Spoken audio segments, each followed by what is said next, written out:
اب آخر میں خواتین کے کرنے کے کام بتا دیتا ہوں۔ نمبر 1، نماز کی پابندی، بالخصوص تقریبات میں نماز ضائع کر دیتے ہیں، لہٰذا ایسا نہ ہو، نماز کی پابندی یہ اللہ کا حق ہے۔ پردے کی پابندی کرے، بے پردگی عام ہو رہی ہے، اس سے اجتناب کرے، صدقے کا اہتمام کرے، شوہر کی اطاعت کرے، اور اگر شوہر نافرمانی کا حکم کرے تو پھر اس میں اطاعت نہیں ہے۔ بچوں کی دینی اور اخلاقی تربیت کا خیال کرنا آپ کی ذمہ داری ہے۔ آپ پہلی یونیورسٹی اپنے بچوں کی، آپ جس طرح تعلیم دیں گی اسی طریقے سے بچے اس تعلیم کو حاصل کریں گے۔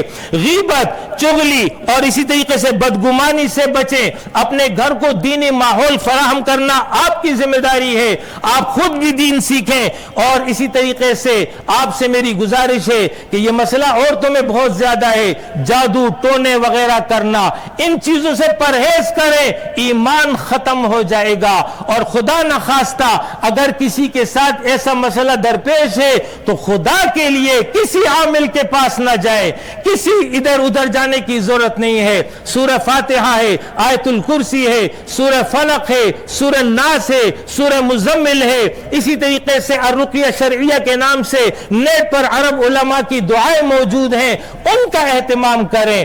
اگر خاتون روزانہ منزل کی تلاوت کرے اپنے گھر پر فجر کے بعد، اور اپنے شوہر اور بچوں کو دم کر کے اس کا پانی پلا دے، انشاءاللہ تعالی پورے دن خیر خیریت رہے گی۔ روزانہ کا اہتمام اس طرح کر لے۔ اسی طرح میری ان سے گزارش ہے، خدمت کا رویہ رکھیں، قناعت اور سادگی کو اختیار کریں، شکر ادا کریں، جو کچھ اللہ نے دیا ہے اسی پر شکر اور صبر کی کیفیت ہونی چاہیے۔ اپنے گھر والوں کے ساتھ محبت اور نرمی کا رویہ رکھیں، پڑوسیوں کا بطور خاص خیال کریں۔ رسول اللہ صلی اللہ علیہ وسلم نے اس پڑوسن کو فرمایا ہے کہ وہ جہنم میں جائے گی جس کی پڑوسن اس سے جو پریشان ہو، لہذا اپنے پڑوسیوں کا بطور خاص خیال رکھنا ہے۔